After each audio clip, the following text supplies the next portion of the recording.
मुख्यमंत्री देवेंद्र फडणवीस यांच्या वाढदिवसानिमित्त शाहूवाडी तालुक्यातील ससेगाव इथं देवाभाऊ केसरी चिखलगुट्टा शर्यत आयोजित केली होती। या शर्यतीमध्ये सागर पोवार यांच्या बैलजोडीनं प्रथम क्रमांक पटकावला। या बैलजोडीला रोख 15,000 रुपये आणि मानाची ढाल देण्यात आली। या शर्यतीत 47 बैलजोड्या सहभागी झाल्या होत्या।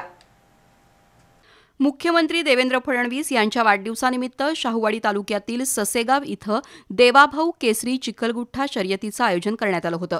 पहिल्या 10 क्रमांकांना रोख रक्कम आणि मानाची ढाल देऊन गौरवण्यात आलं। सागर पोवार यांच्या बैलजोडीनं पहिला क्रमांक पटकावला। येलूरच्या राजाराम पाटील यांच्या बैलजोडीनं दुसरा, जाधववाडीच्या कमल कोटकर यांच्या बैलजोडीनं तिसरा आणि गारगोटीच्या बीडी पाटील यांच्या बैलजोडीनं चौथा क्रमांक पटकावला। रोख रक्कम आणि मानाची ढाल देऊन बैलजोडी मालकांना गौरवण्यात आलं।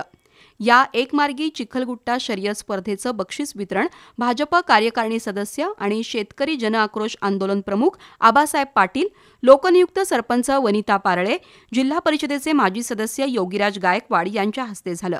यावेळी उदय खोत, प्रकाश काळे, शिवाजी भोसले, विलास पाटील, रमेश पाटील, विकास कांबळे, सुहास पाटील, दत्ता वारकरी, माजी सरपंच संजय पाटील, सुनील पारळे, विनायक पारळे उपस्थित होते।